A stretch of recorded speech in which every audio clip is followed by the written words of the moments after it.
आइए next question की तरफ बढ़ते हैं। वो क्या है हमारे पास, अगर हमने फाइंड करना है find the period of 3 cosine x/5, तो हमने क्या करना है, इसका पीरियड फाइंड करना है। तो इसके लिए हम क्या करेंगे, कोसाइन फंक्शन का पीरियड क्या होता है 2 पाई, तो हम ऐड कर देंगे 2 पाई।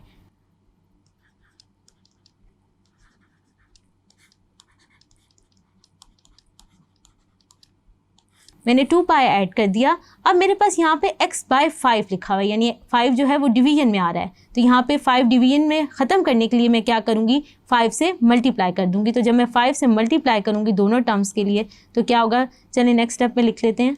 इसको हम किस तरह लिख सकते हैं, 3 cos,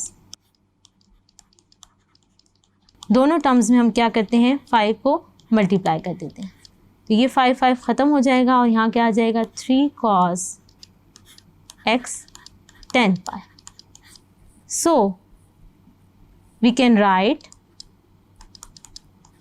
10 pi is period of 3 cos x 5. आप एक बात नोट करें कि ये वाला जो 3 है जो हमारे पास मल्टीप्लाई हो रहा है कोसाइन फंक्शन से, it does not affect the period of cos x/5।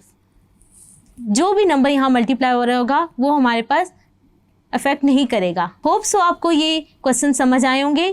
Thank you.